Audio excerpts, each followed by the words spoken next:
All right. Well, I'll get things going. So, thank you for, I guess, coming to this talk, first of all. Hopefully I can make it reasonably interesting.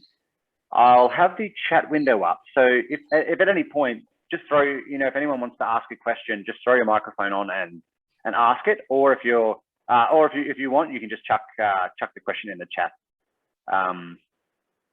And I'll try and keep an eye on that and hopefully not get too distracted by it. Okay, so this talk, I've called it the Modern Mathematician. It could be, yeah, I mean, there's many titles I could give it. It's sort of just like a little bit about me, but I'll obviously focus more on the maths than just me. And I just want to, I guess, give an example or make an example of myself in that it's really hard to forecast what your mathematical career will be.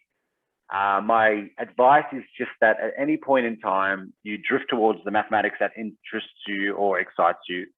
And with a little bit of care and adjusting when you need, you should be able to make a career out of that. So I'll talk a little bit about sort of number theory to start. First I'll just go through a little bit of history. I went to high school in Western Australia, so I grew up over in Perth.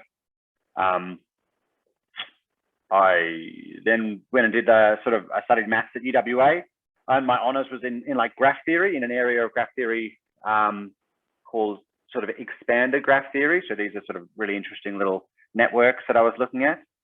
I stayed at UWA and did a little bit of teaching for a couple of years, and I really like teaching, really like working with students.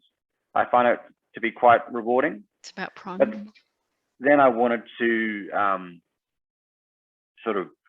well, I became really interested in prime numbers. So there was this reading course on number theory at the UWA that a few of the PhD students were running. And I went along and thought, oh, these, prime numbers are really, really cool. I want to learn more about them. So I went and did a PhD at the ANU, and Tim Trudgeon, who was at UNSW Canberra, he supervised the PhD. And then, yeah, after that, I took a bit of a orthogonal turn into options trading. So I got this job at Optiva and traded options there for 5 years. And then I stopped that in March this year. In March this year, I stopped trading options and moved up to Queensland. So I currently live in Queensland, actually in sort of in regional Queensland. I live in an area called Mother Mountain, which is close to a town called Gympie, which is about 2 hours north of Brisbane. Today I'm in a town called Rainbow Beach. I'm just sort of a bit of a nomad at the moment. But anyway, me and my family moved up to Queensland. And I still work for Optiva, but in this sort of new role as head of academic partnerships, which is a bit of a wanky title, but all it means is Optiva sort of are committed to this idea of, being involved in the mathematics community, giving back to universities. So,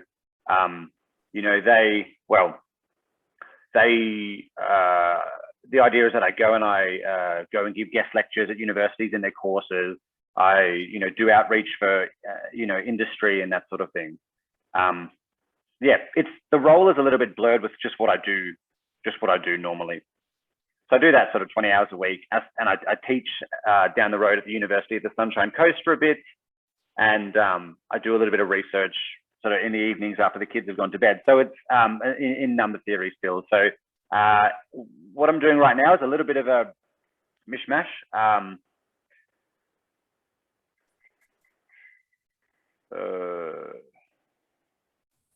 Okay, so I'm going to talk a bit about number theory. I'll start off talking about prime numbers, and I'll basically just give one highlight from research that I did during my PhD.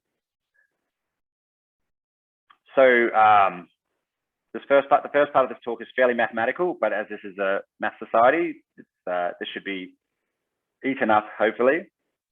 So we look at the prime numbers. The primes are like one of the most mysterious sequences we know of, okay? So these are the numbers that are greater than 1, but they're only perfectly divisible by 1 and themselves. Okay, so most people should be pretty familiar with prime numbers. I sometimes just think of them as like the non-rectangle numbers. So if you take a number like 10, 10 is 2 times 5. And so you can like it's just like a rectangle, which is 2 down and 5 across. So if you have like, I don't know, 10 cookies or something, you can arrange them into a rectangle. But you can't do this with prime numbers. The primes are the non-rectangles. You can't write them as A times B unless A is 1 and B is the number itself.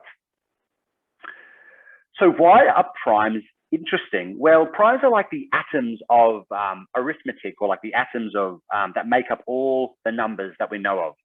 So there's this thing called the fundamental theorem of arithmetic, and it basically states that primes, all numbers, have this unique decomposition into primes.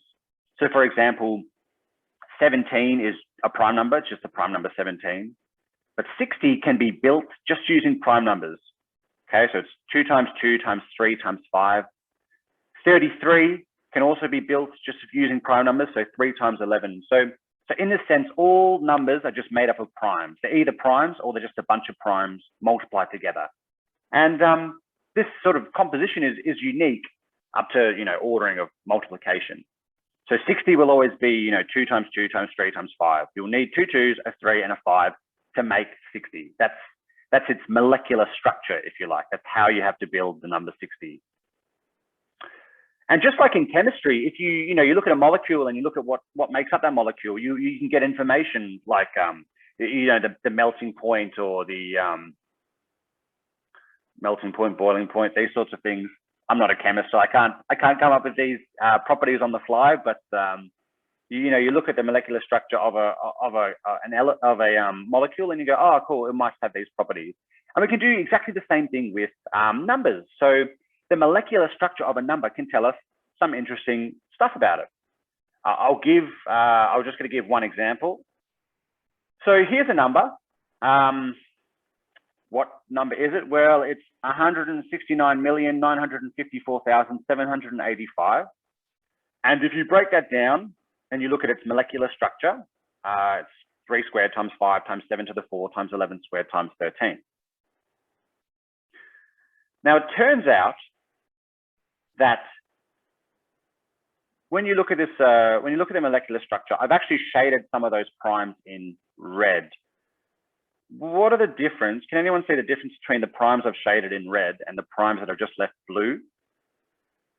What's different about why are 3, 7, and 11 different to 5 and 13? Yep, someone's pointed out even powers. Yep, that's a good one. Anything else? Did you forget the powers? The difference is 4. Sorry? Yes, mod 4. So 3, 7, and 11 are 1 less than a multiple of 4, or 3 more than a multiple of 4. The other primes, 5 and 13, are 1 more than a multiple of 4. Anyway, it turns out that whenever you look at the molecular structure of a number, if you look at if all the primes that are congruent to 3 mod 4, in this case, 3, 7, and 11, if they all have even powers, it turns out that the number itself can be written as the sum of 2 squares, as blah squared plus blah squared. So in this case, you've got this number, you write out its molecular structure. The primes that are congruent to 3 mod 4 all have even powers. And therefore, you can write this thing as the sum of 2 squares. So this is just an interesting example of where, I guess, the molecular structure of a number tells us some interesting property. And in this case, it's quite is it interesting? Well, it's interesting to a number theorist.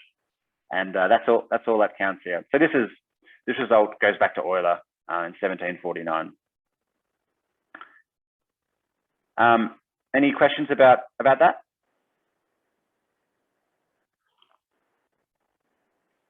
Okay, so there are infinitely many primes. A lot of people here would have seen their sort of original proof, which is they usually say, here's Euclid's proof back from 300 or 400 BC.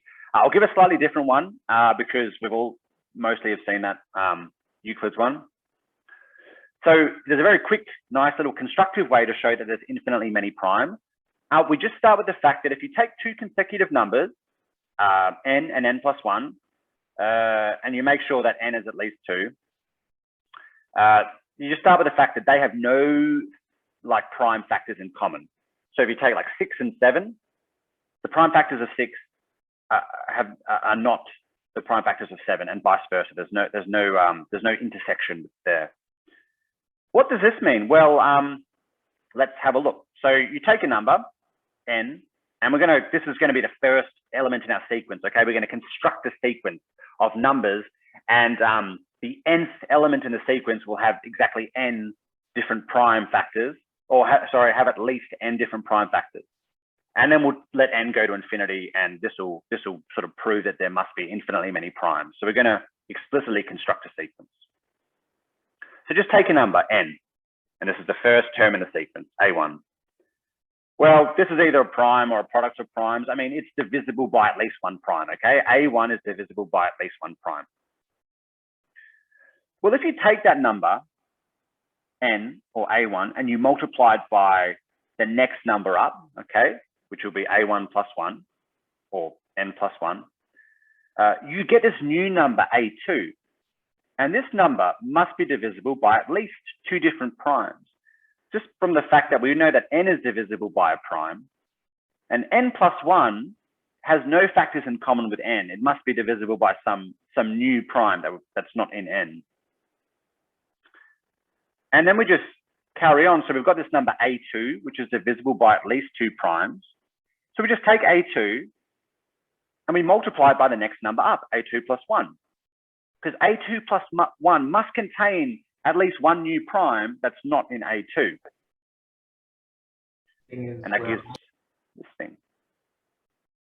So we get this number a3, which is divisible by at least three different primes.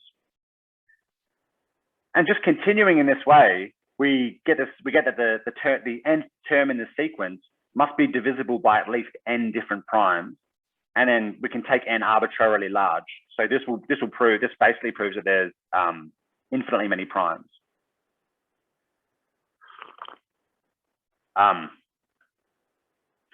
Second proof, yeah, the prime number theorem. Excellent. That's in the chat. So I'll just go through my research. One element of my research from my PhD. So yeah, so the story so far, I thought primes were really cute. I wanted to study primes. I had to find somewhere where I could go and study primes. It turned out that the ANU was a good choice in Australia to do such a thing. Really, it's that Tim Trudgeon, who knows a lot about primes and analytic number theory. He was a good supervisor, and he was at ANU at the time. So I went to the ANU and I thought about the problem of primes in short intervals, okay? So, so the question is, if I choose a point on the number line, how far do I have to walk before I find a prime number? Now, just so you know, the number line doesn't just go up to 20. There are numbers that are bigger than 20. You can use that theorem if you want. So what I'm sort of looking at with this problem is, you choose a number x. How far do you have to go from x before you're guaranteed to find a prime number? And how far we're usually looking for like a function of x, okay? So if you start at x, we definitely find a prime if you walk from x up to x plus the square root of x, okay? So I'm looking at intervals. These intervals are of the form x up to x plus some function of x, and I'm trying to prove the existence of primes in those intervals. So I'm trying to come up with upper bounds on this function, f of x.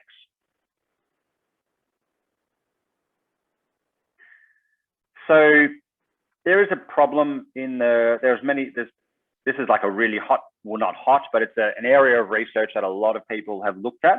It's a fairly difficult one. Not a huge amount of people look at it, but I mean, not to say that I'm particularly clever, because I'm not. I just went for the low-hanging fruit of taking an old result and sort of sharpening it up, given that we've had, you know, computational advances and that sort of thing.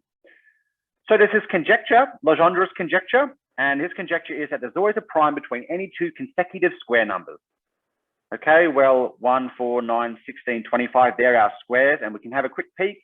Yes, there's a prime between 1 and 4. I mean, there's 2 of them. Yes, there's a couple of primes between 4 and 9. Again, there's a couple of primes between 9 and 16. Okay, looks pretty good. But it's unknown, or it's unproved. It hasn't been proved that there will be a prime between any 2 consecutive squares. So you can test it with a computer up to a certain limit, but at some point, you can't compute up to infinity. So you need to do something mathematical and analytic, and nobody has done it yet. So this conjecture remains open, hence why it's a conjecture, not a theorem. So we look at what has been proved. So, okay, we can't do anything for squares. I mean, they've done some stuff for squares, but not the existence of a prime between squares. So let's look at cubes. So back in the 1920s, so about 100 years ago now, Ingham managed to prove that apart from finitely many exceptions, there will always be a prime between any 2 consecutive cubes. So at some point, from some point onwards, you will always find a prime between cubes.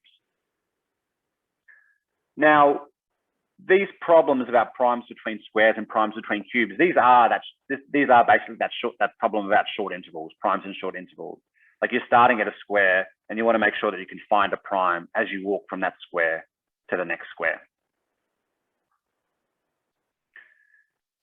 So yeah, Ingham managed to prove that at some point onwards, there will be a prime between any 2 consecutive cubes, but he didn't actually give us he didn't actually say at what point onwards this becomes true. So he didn't actually say where those finitely many exceptions, go up to. So this is sort of what I did for my, for one of the projects in my thesis. I wanted to prove that there's a prime between n cubed and n plus 1 cubed for all n greater than some number. Capital N, and I wanted to find an actual value for capital N. So what do we do? Well, it's the way that this problem is attacked is to study Chebyshev's psi function. Okay, it's just a staircase which steps up at the prime powers. What's a prime power? Well, it's a number that's a power of a prime, and we count the primes in that definition as well because I mean, primes are still prime powers. The power is just 1. So these numbers here, 2, 3, 4, 5, 7, 8, 9, 11. These are your prime powers, and you've got this staircase which has a step at each of these prime powers, and the height of the step is the log. I should say that it's the sort of natural log, so log base e of the generating prime. So at the prime 7. You're going to jump up by log of 7. At the prime power 8, you're going to jump up by log of 2 because 2 is the prime that generates 8. You've got to do 2 times 2 times 2 to get 8. Okay, so you've got this staircase, and it turns out that a very common way to study the primes is just to study this staircase. Basically, we can throw away all the sort of non-trivial prime powers. So it turns out the heights of those steps are smaller, basically relative to everything else. Like 7 is log 7. The height of the step at 7 is log 7. The height of the step at 8 is log 2. It turns out we're going to be able to remove all the prime power stuff. So it's not really going to bother us that much. All right. So it turns out that there's an amazing connection between the distribution of prime numbers and this thing called the Riemann Zeta function. What is the Riemann Zeta function? Well, it's this function. It's a function. It takes in a complex number. It spits the complex number out. Okay, you feed it a complex number. It spits a complex number out. It's pretty well defined for numbers where the real part of s is greater than 1. Okay, you can prove this thing converges in that part of the complex plane, but what actually happens is you do like an analytic continuation of this, and you can extend it for pretty much all values in the complex plane except for like s equals 1. So yeah, in short, the Riemann Zeta function takes in 2 numbers, smashes them together, spits out spits out 2 numbers or a single complex number.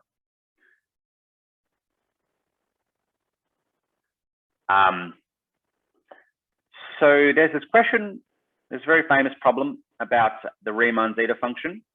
Where are the zeros of zeta? Where are the zeros of this Riemann zeta function? So if we just sort of look down on the complex plane, well, these are the zeros that we initially see. We see that at like -2, if you put -2 into the Riemann zeta function, out will pop 0. You don't put it into this form here on these slides. That hasn't been analytically continued. You can't chuck -2 in there because you'll get something that looks like it diverges. So once you analytically continue it, it looks a little bit different. It does turn out that if you put in a negative even number, like -2 or -4, then the function will return 0. So we call these the trivial zeros. It's pretty easy to prove that those are zeros, -2, -4, -6, and so on. Don't ask me to do it because I can't. It's been a while. The other zeros, when we go looking for them, they all seem to be in this critical strip. Well, they all are in the critical strip, okay? Their real part is between 0 and 1. So they're all in the shaded region. This is known. This is proven. In fact, none of them are on this line where the real part equals 1. And that's equivalent to the prime number theorem, which is what Tambert posted in the, basically used in the chat there in that second proof, that there's infinitely many primes. So there's this critical strip. We know that all the zeros are in there. And it turns out, hey, they all seem to be on this line. They all seem to have a real part of half, exactly halfway between sort of 0 and 1. Very interesting. It's been proven, basically, it's been checked that they're all on that critical line up to about maybe 10 to the 11 or 10 to the 12. So quite a high sort of height on the imaginary axis. Yeah, very interesting. But it's not been shown that this is true for all the zeros. If you'd like $1 million, you can have a go at trying to prove that all of the non-trivial zeros are on the critical line. So this is a problem called the Riemann hypothesis. It's probably the dumbest way in the world to try and win $1 million. It's probably the hardest way to make $1 million. It's just not how you would attempt to, you wouldn't do this for the money. You do this because you want to prove the Riemann hypothesis. It's probably, the prize is probably like, it's really, there should be like a $50 million prize for this sort of thing, maybe more. And yeah, the Riemann hypothesis is it's very well known. It appeared in like a Numbers. I don't know if anyone's ever watched Numbers. I watched maybe a few episodes, but I did see this one. Yeah, so someone's close to solving the Riemann hypothesis, and apparently they could break the code for internet security or some load of bollocks like that. So let's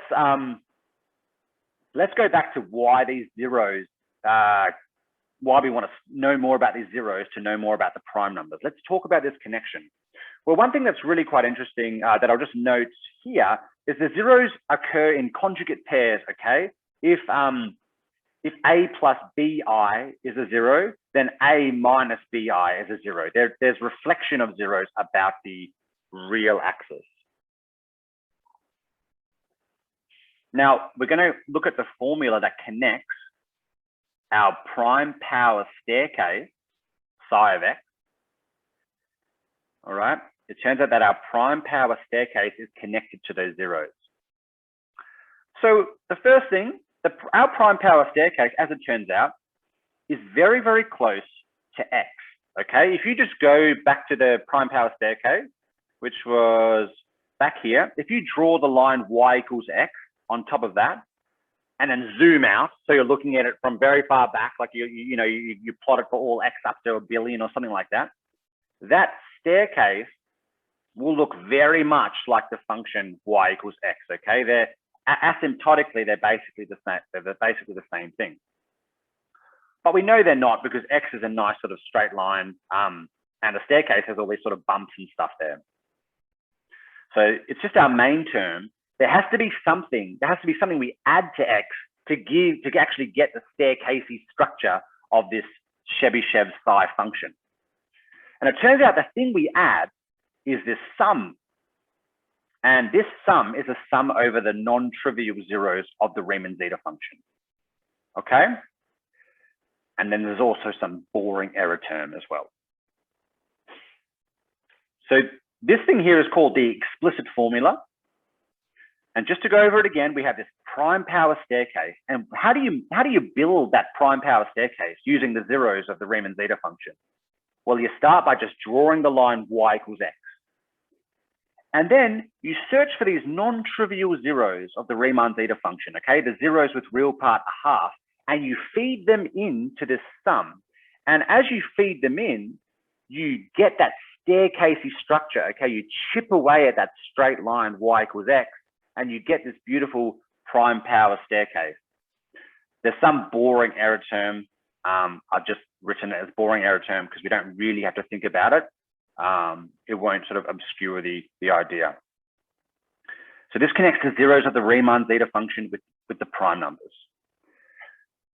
And let's just look at what's actually happening here. So if you look at this sum over the zeros, we'll just take note that each zero row appears in a conjugate pair, okay? And if you group these terms together, so if you look at like the first zero of the Riemann zeta function, which is like the first one you find as you go up through that critical strip, we'll call that row 1. If you pair that with its conjugate, row 1 with the bar over the top, it turns out that this term here in the brackets, all the imaginary stuff cancels out and you just get this nice little note or wave. You just get this nice little wave here.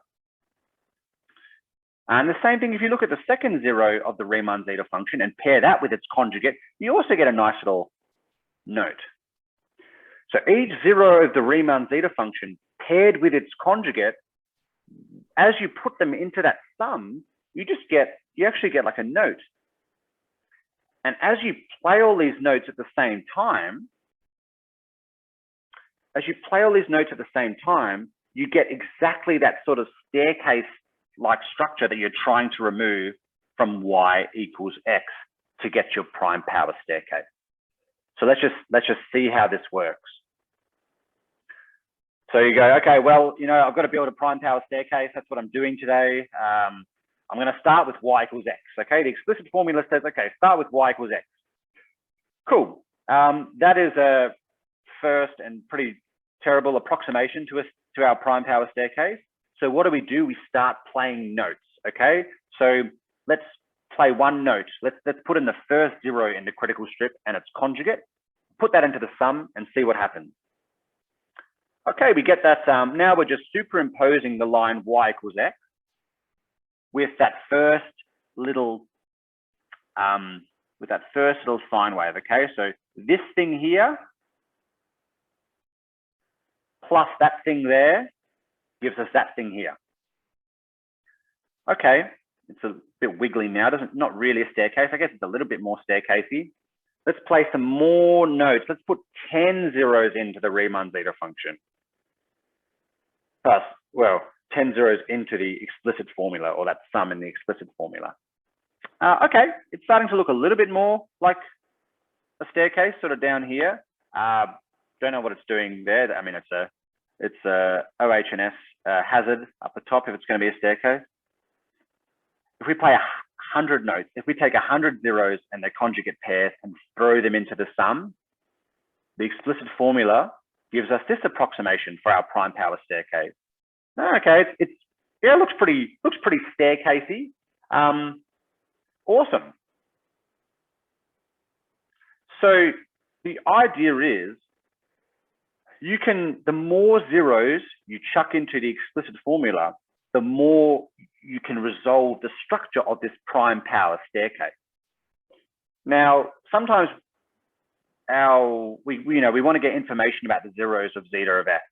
So it turns out what we do is sometimes it's not just here are the first 1 trillion zeros of zeta of s, chuck them in.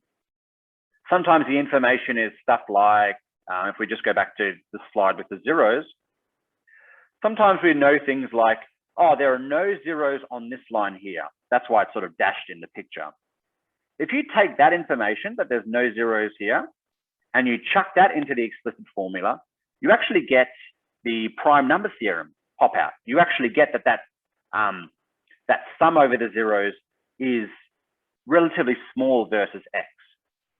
Okay, so if you chuck that bit of information in, that there are no zeros on the line real part of f equals 1, you will actually get the prime number theorem, which is the statement that psi of x and x pretty much the same thing, or that their quotient tends to 1 as x goes to infinity. So the idea is we have this connection between the psi function and zeta of s, and the more we know about the zeros, the more we know about the primes. So a lot happened since Ingham did his work in 1920. So I had all this extra stuff I could feed in to this relationship. And I did this, and I got this result that there's going to be a prime between n cubed and n plus 1 cubed, so long as n is greater than ... bit of a drum roll there because it's such an exciting result. Some massive number. Okay, so there will be a prime between n cubed and n plus 1 cubed, so long as you look at numbers that have more than, you know, some stupid amount of digits. So n has to be here. Holy bejesus indeed. Yeah, still haven't gotten my fields middle yet. How does it compare to tree? Well, Richard, what's tree?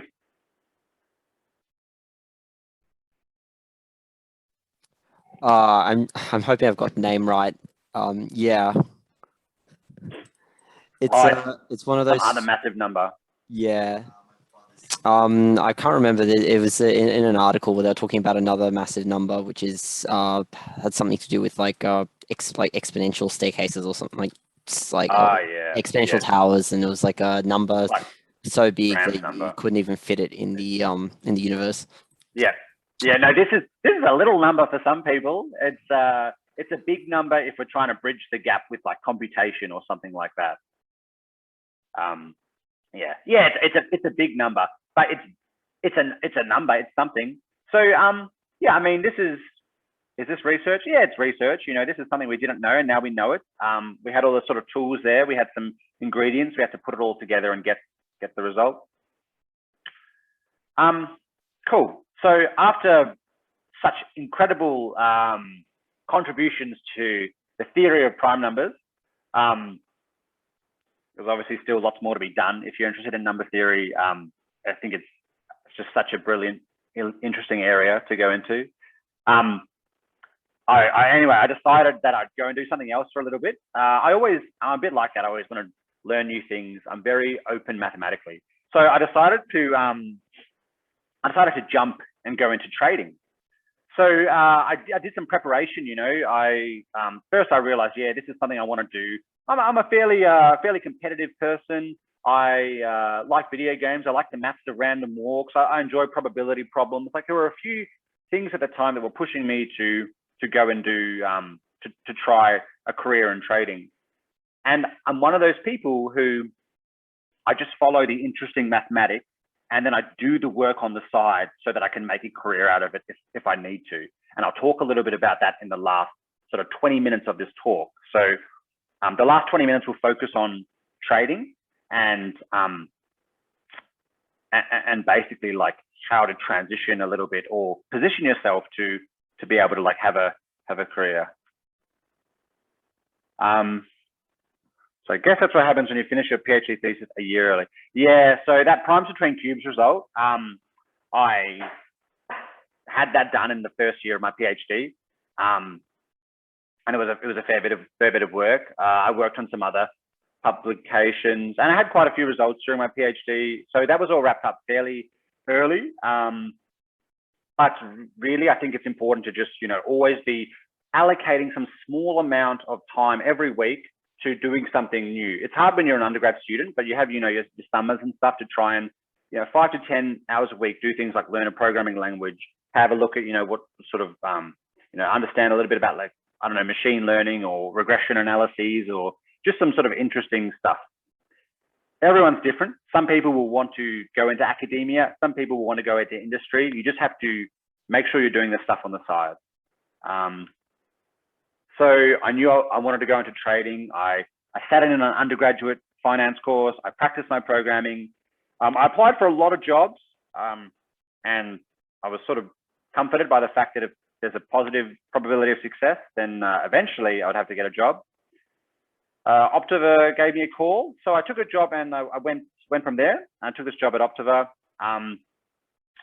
What did I do at Optiva? Well, I traded options. I'm going to talk a little bit about how to price a type of option, and I'll do that now. So let's consider this game where you're sitting at the origin. I don't know what you're doing in the Cartesian plane in the first place, but okay, you're in the Cartesian plane. You're sitting at the origin, or just on the number line if you like, and you flip a coin 25 times. If the result is heads, you take a step to the right. If the result is tails, you take a step to the left. So this is a random walk, I suppose. You're letting the outcome of this random variable, this coin flip, dictate which way you walk. Sounds like a random walk. At the end of this experiment, how far do you expect to be from where you started? Okay.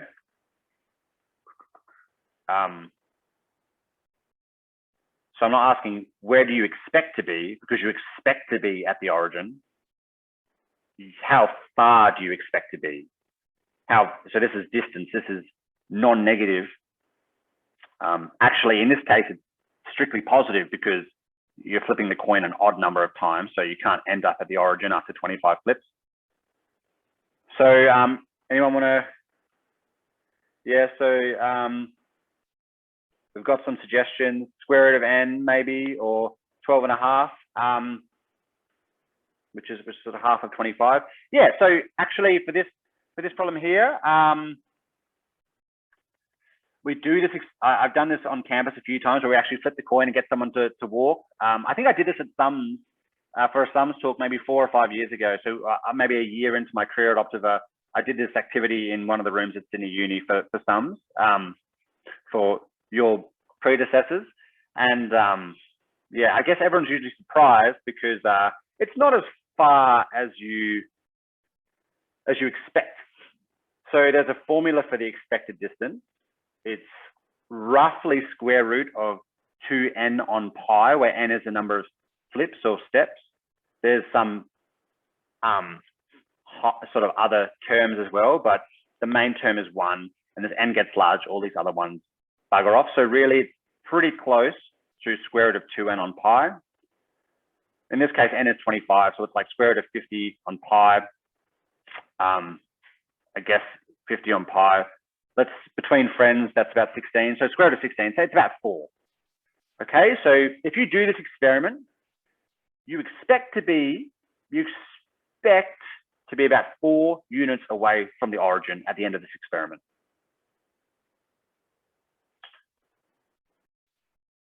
So people intuitively often think that it's a little bit more. But yeah, it turns out it's about square root n, or about 0.8 times the square root of n. Now, what does this have to do with trading? Well, there's a financial instrument called a straddle. And a straddle, if anyone's done any options theory, a straddle is just a call and a put together.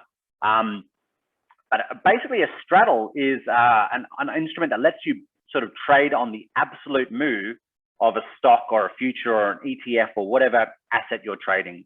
Let's just keep it simple. Let's just think about stocks. What are they? They're little things that, move around as time passes. So if you have like some stock, and right now it's worth like S, okay? So the price of this stock is S0. That's the price of the stock at T equals 0. This instrument called a straddle that expires, okay? So it has this point where it pays out, I suppose, and that's at time capital T. The straddle will pay out the distance from where you started, S0, to where you are now, or where you are at maturity or expiration, F of T. So it turns out there's actually a financial instrument that pays out on how far you move from where you currently are. So basically, if you buy a straddle, if you're a trader and you buy a straddle, you want the stock to move far away from where it currently is. You don't care if it goes up or down.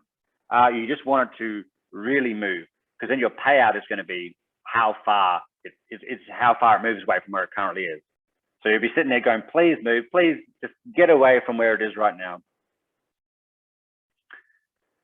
How do you price a straddle? Well, there's this formula we use in options trading. It's called the Straddle Approximation formula. And it's that thing there. It looks pretty familiar. T is how long you've got to wait till expiry. Sigma is the volatility of the stock, which we'll talk about in a second. But yeah, if you look at the formula on the previous page, that was just pretty much square root of 2n on pi. This formula, pretty much the same. Instead of n, we're not talking about flipping a coin, we're talking about days passing. So instead of n, we're using t, no biggie. And then we're scaling the whole thing up by this number, sigma, this volatility. In the coin flipping example, we were only stepping like one step each time we flip the coin. It'd be 1 unit left or 1 unit to the right. So yeah, so Vinay or Vinay, I'm not sure how to pronounce that. Vinay, is it Vinay? Yes, okay. So Vinay says, does volatility then represent like the number of steps you can take each time? Yeah, basically it just scales, it's just sort of scaling. Traders will think of volatility as how far the stock will move in a day. So instead of it moving 1 unit, like the coin flipping example, you know, a stock's volatility is like how far it moves in a single day. So we usually give it in annualized terms. It's usually like how far it will move in a year. So you often have to correct by sort of, you have to go from like years to days by dividing by the square root of the number of days. Anyway, don't want to worry. I don't think we'll worry too much about that. All we'll see is that, okay, a straddle, you're just betting on how far, or you're trading on how far you move from where you currently are. We can just use that random walk formula, and traders do. And if you've ever seen the Black-Scholes equations that let you price a call and a put, if you get the Black-Scholes for a call and the Black-Scholes for a put, and you add them together and you do a Taylor expansion of the normal distribution, and then you cancel all the higher order stuff that'll tend to 0, this formula will pop out as well. So there's a few ways this can pop up. And what do we do? Well, I want to know a little bit more about volatility, because I'm an options trader. I was an options trader, but let's say you're an options trader. You want to know what the price of a straddle is. You want to be able to price straddle on whatever stock you're trading. You need to have an estimate for volatility, how far it's going to move in a day, roughly. Now, there is a formal way of calculating volatility. You sort of look at the stock over an interval, you slice that interval into sub-intervals, you sort of look at how much it's moving over that time. You just sort of try and get some average or some measure of how wriggly like this stock is. I'm going to skip over this slide in the interest of time so I can get to some of the career stuff. But the point is, you've got this formula, an estimate for volatility, for future volatility, because you're trying to price an option, you want to know more about what the stock's going to do over the next T days. If you can estimate what the volatility is going to be over the next T days, you can chuck it in the straddle formula and get a price for your straddle. Yes, there are ways to measure volatility in the past, but we're just going to, we won't worry too much about that actual definition, but I can send these slides out later if people are interested. So I'm just going to basically whiz through the calculation of volatility stuff just for time. This is a plot of the VIX over the last, well, it's going from like 1990 to now, but VIX is like the volatility of the S&P 500. So we're talking about volatility being like a measure of how wriggly or volatile a stock is. This is the S&P 500, which is like a collection of stocks. And this shows the this is the VIX. It's like the expected volatility over the last, this is showing the time series over the last like 30 years. You can see there's some interesting dynamics to it. You get these shocks and then things go back to normal, and you get these shocks and then things go back to normal. So one thing we do at Optiva, we try and guess what volatility is going to be for the next 5 days. So this happens all the time on the trading floor. If we can estimate the volatility for the next 5 days, we can price these straddles. So what's our best guess for volatility for the next 5 days? Or maybe it's just the volatility yesterday. Maybe that's a good guess. But what if yesterday was particularly quiet or particularly busy? Like it should be like an average. So this is not really a good guess. It's prone to just, it's quite a naive guess. It ignores all the history. Guess 2 is not much better. Like our guess for volatility for the next 5 days, maybe it's just whatever we've measured for the last 5 days. No, that's still not good. Like again, the last 5 days, like it's still a bit biased the last 5 days. What if the last 5 days was obviously very quiet?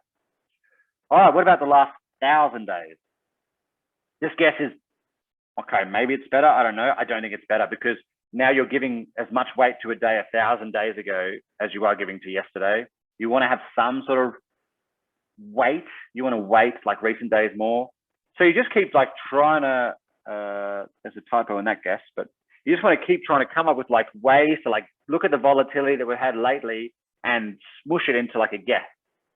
And where we're at to these days in volatility modeling is we're just sort of using neural networks. We're just feeding all the data into a neural network and trying to get it to, you give it some sort of penalty function for how much it should be punished, and then you try and get it to predict what the volatility for the next 5 days will be. You try and get it to do that historically, and you sort of fine tune it and parameterize it and play around with it a little bit. You obviously also have to, you're trading stocks, you have to know about, earnings announcements and that sort of thing. But yeah, that's the main thing we do at Optiva is try and come up with mathematical models, or the main thing I did at Optiva, try and come up with mathematical models for predicting volatility. And then we feed those into our pricing. So we can price things like straddles and calls and puts. I just want to talk for the last sort of 5 or so minutes about getting a maths job. I've recently, sorry if this talk feels a bit rushed. I made it fairly content heavy, but you're a clever bunch, so you'll manage. I wrote up this guide to getting a maths job. So it's all about, it's about 20-something, 23 pages long. It's all about, how you can position yourself to get a maths job. And Tim Trudgeon, who was my PhD supervisor, wrote, correct, Kwang, just just chuck a neural network at it. Yeah, it's a bit of a neural networks are a bit of a black box to a lot of people. So we have to take it all with like a grain of salt. A lot of the time traders just use their intuition and their experience. But the neural network, what it actually has done for us is it helps us identify different volatility dynamics between different stocks. The uses we've had for it are less in the predicting of volatility and more in quantifying the different dynamics for different stocks. So there's a guide on getting a maths job. If you go to awdudek.com/projects, you'll be able to find it there. Tim Trudgeon has written a few pages at the end for aspiring academics. So that's there for everyone to have a look at later on. But I'll just go through some of the stuff here. So there are things you have to do in order to get a job. But there are also, you have to find the right job and that sort of thing. But there are also sort of qualities that you need to develop. You're all students now, so there are things that you need to develop to maximize like the probability that you get a job, and also maximize the probability that you keep the job as well. So mathematicians, scientists, they need to have clarity, conversation, and initiative. Clarity, you need to know your stuff. Conversation, you need to be able to talk about your stuff. So, you know, if someone asks me about prime numbers, I'll give a different explanation if they're a number theorist than to if they're like a botanist or something like that, right? So you have to adjust the way you deliver. Initiative is the last quality. You need to push yourself, drive your own career, push yourself to learn new things, find the problems that you're going to solve.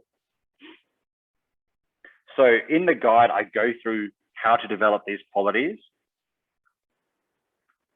So clarity is all about, okay, don't just write down your theorems, but really tease out, what do they mean? What are my examples? How do I, you know, let's do an example. Or here's a problem, seems really abstract. How do I understand it? You know, the n=1 case of it. So clarity is all about really making sure that you have a very grounded, down to earth understanding of everything. The point of this is a good knowledge of the fundamentals, calculus, linear algebra, probability, takes you a lot further in industry than an okay understanding of advanced material. I never found the opportunity to use the Riemann Zeta function or some advanced graph theory or group theory anywhere at Optiva.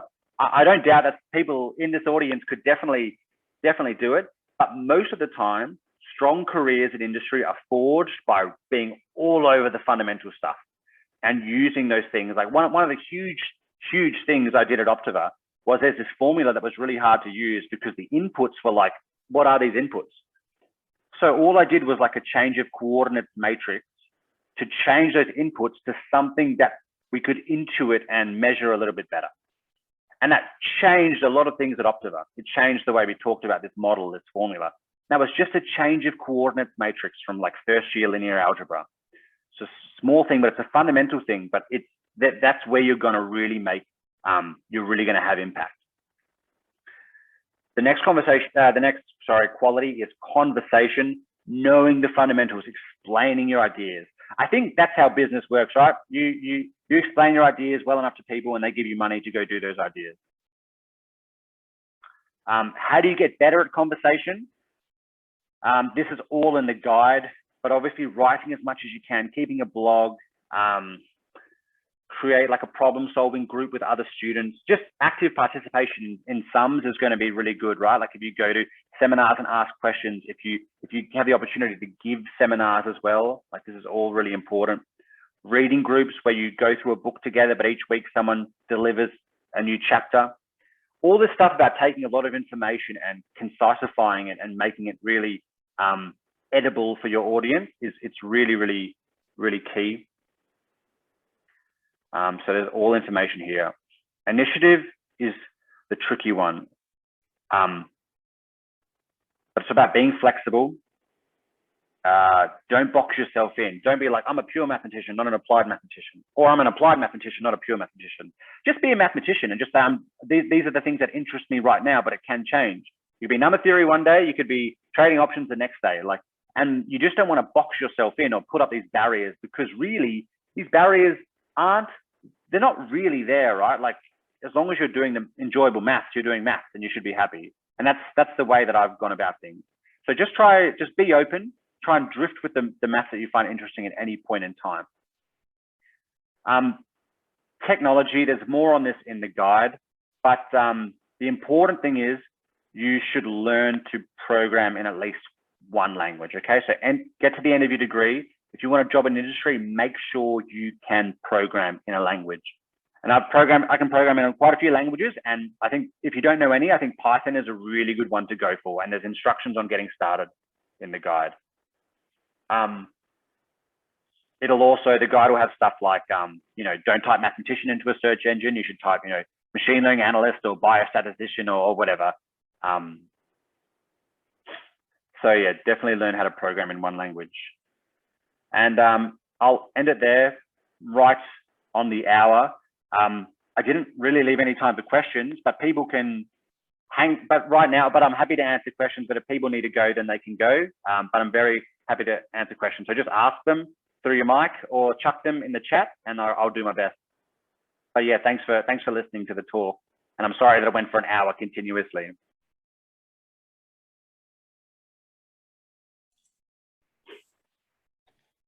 That was a really interesting talk, Adrian. Thanks so much for that. And also like just sharing like your journey, like your research, and also like giving the tips at the end. I think sometimes like we go through like the whole undergraduate degree and then only at the end, like the final semester or so, that we sort of like look for like the jobs, but then these tips aren't given to us like early in our undergrad course. Yeah, so if anyone has any questions, feel free to just unmute or pop into the chat. It looks like Odin's posted one in the chat, which is about, is there any benefit to having a pure background for an applied job? So this goes back to this idea that really strong knowledge of the fundamentals is a massive driver for your career in industry, because you can know the theorems from linear algebra, but unless you have that grounded understanding of like, well, in my case, it was like change of coordinates matrix. That was the example that came to mind.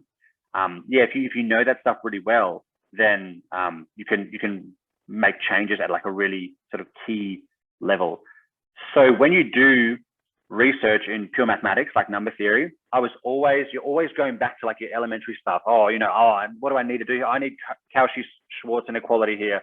Oh, Cauchy-Schwarz inequality, whatever you want to call it. I need the fundamental theorem of algebra here. Like you're going back and you're scooping and you're using these tools over and over and over again, and you're applying them to so many different sort of contexts that you're getting a really good feel for their utility, for their breadth, for like how useful they are. And so then when you get these problems in industry, you're like, oh, I can just use this, I can just use this, or I can just use that. Like you're so familiar with the fundamentals because you still use them a lot, even though you're doing research at a higher level. You just use those fundamentals so much that you're so quick to apply them, and you just have that intuition and pattern recognition for when they're going to be useful. So yeah, Kwang says, hence there's no need to be self-conscious of employment opportunities because of a pure maths degree. So I touch on this quite a bit in the guide. When I was studying, there was a lot of, hey, maths can take you anywhere. Maths is, you do maths and you can work anywhere. That's like half true or almost true. You need to do a little bit of work on the side. If you're applying for jobs at companies and you're like, here are my marks in group theory and analysis and these sorts of things, they're going to be like, okay, that's great. You're probably pretty clever person, but we're not solving group theory problems. We're looking at we're solving data problems, or we're looking at financial problems. So you actually have to do. You should do a little bit of work to become marketable, to say, hey, I'm an employable person. And for a pure mathematician or an applied mathematician, it's not a whole lot. Programming is pretty key. Program in Python, and there's steps on how to do that in the guide. So there's steps on how to program in Python in the guide. It obviously helps also if you work on a project. So you're like, okay, I've learned my programming language, Python. I'm going to work on some sort of project so that I can show this to this company and say, hey, look, here's me solving a problem in real life using programming. So one example I can think of is I was playing Snap with my daughter a while ago. And I was like, how many snaps do we expect to have in a game? I couldn't solve it mathematically, so I, programmed a solution, or I just did like 100,000 trials and got like an approximation that way. So just like, if you can think of little things where like a programming approach might be useful, yeah, if you can come up with little problems that you're trying to solve through programming, like this sort of stuff can be really useful when you go and shop yourself around for a job.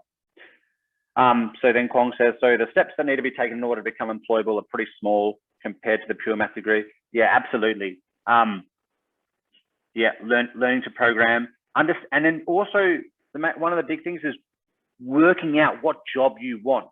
So I knew I could be like, yeah, I'm probably pretty suitable for trading because I'm quite competitive. I like video games. I you know, I like probability. I like the maths of random walks. Like there are a few things there.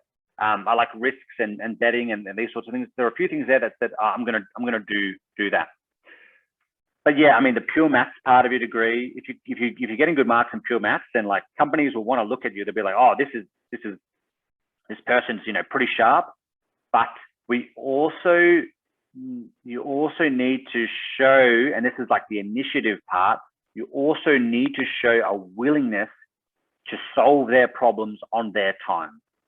Okay, so you get so much more autonomy in academia than you do in industry. You obviously get compensated in industry financially for it, but you need to show that you're willing to apply your maths brain to their non-pure problems, and that you can do a little bit of it. You know, oh, hey, I've learned a programming language and I've tried these problems. That's showing your willingness and your ability to pick up practical skills.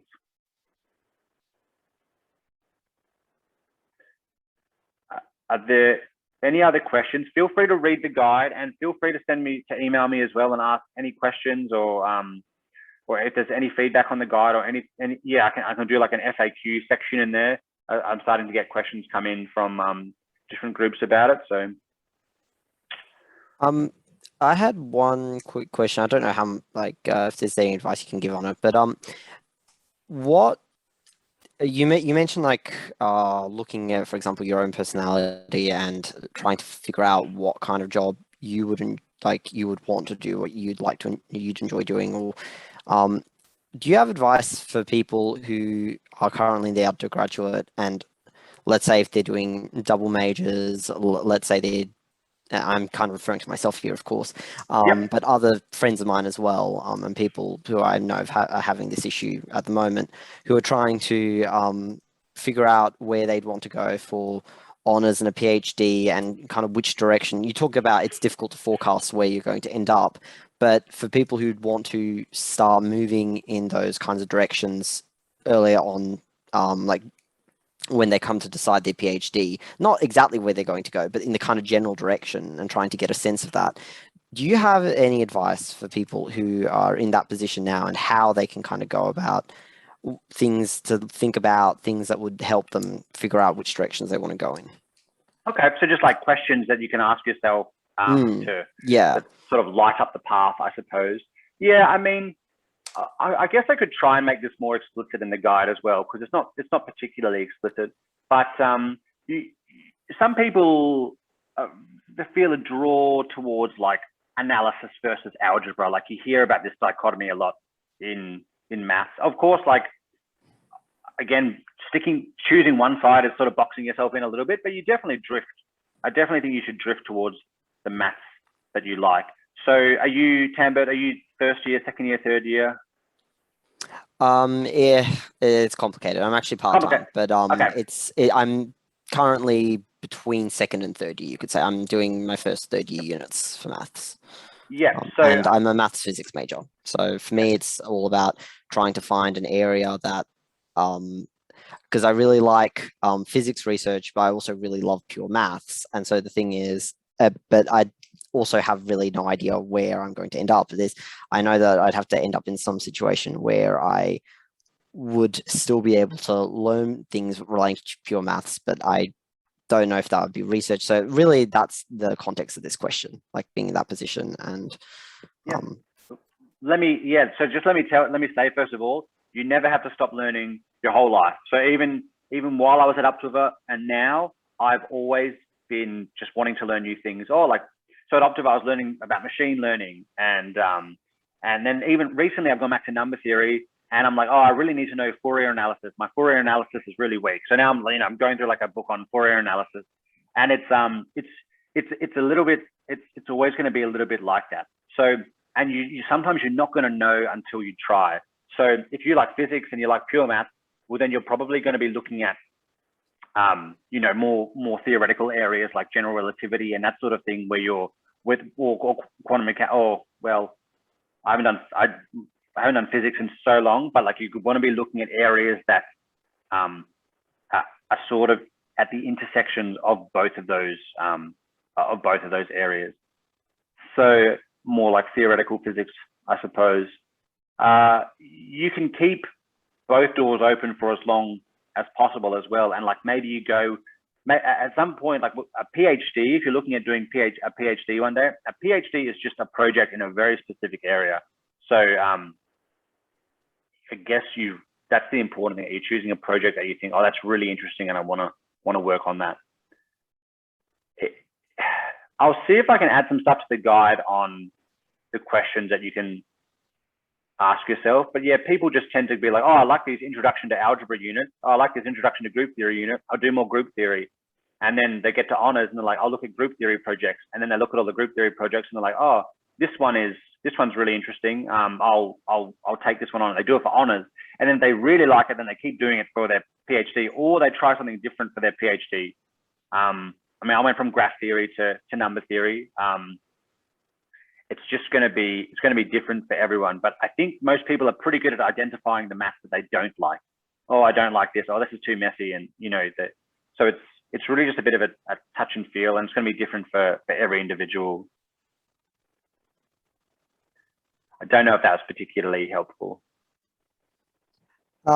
Yes and no. I mean, I kind of figured a lot of that myself. But I think it might just reinforce that, yeah, it's a tricky situation to be in, and I'll just have to try and work it out. Yeah, I mean, yeah, read the guide, but yeah, exactly, we all do, and you can do both. If you do one, doesn't work, you can do both. Like there's like I said, you never stop your learning. You get your whole life to do this. There's no rush. Maybe there's a rush. There's no, for most people, there shouldn't be a rush.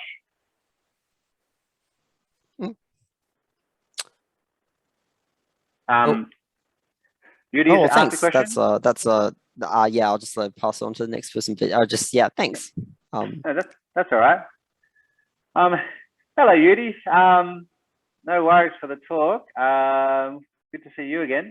So to do applied and graduates these days lacking in their fundamentals compared to pure majors? No, not at all. Because they're also using the fundamentals pretty repeatedly.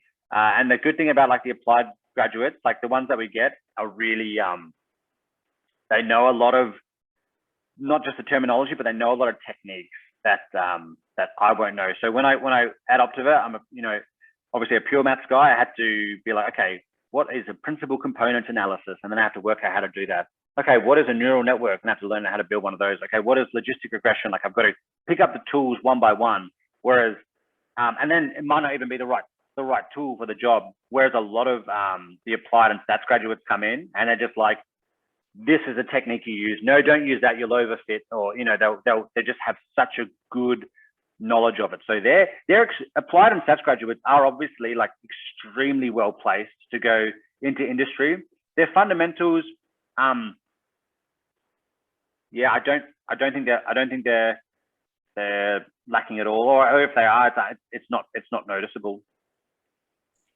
Yeah, thanks for that. That's reassuring to hear, because one thing that we've been observing lately is a lot of stats graduates losing out on stats jobs to pure graduates. And it just seems strange.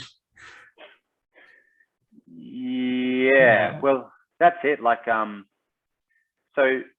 I know that. Is it because do you think it's because the pure majors realize that they have to put in more work on top of their degrees and and everyone else doesn't? No, I don't think so. I think it's probably just more of there are more pure mathematicians these days looking for industry jobs, just given there are more people doing pure maths at a postgraduate level, and there are far less jobs, relatively speaking, in academia these days. So you're just finding that a lot of pure maths graduates are sort of pushing into the industry space and looking for work there. I think it's more that the pure, that's all right. Yeah, good to see you. It's just more that the pure people are looking for these jobs now, and you'll get some pure maths graduates that have, I guess, a better academic record than some stats graduates, and vice versa. So it's just more people out there looking. Thanks, Adrian. That's all right. Well, I guess, any more questions? I guess we'll leave it there. Yep, we might wrap up here. Thanks a lot. Thanks everyone for your questions. Those were really great. And thanks so much, Adrian, again for the talk. That's right. Thanks. Thank you so much for having me, May, and everyone else. I guess I'll pass this recording on, and maybe it'll go online or something like that. Yeah, brilliant. Thanks a lot. All right. Have a good day, everyone. Okay. Thanks a lot. Thanks, Adrian. Thanks. Bye.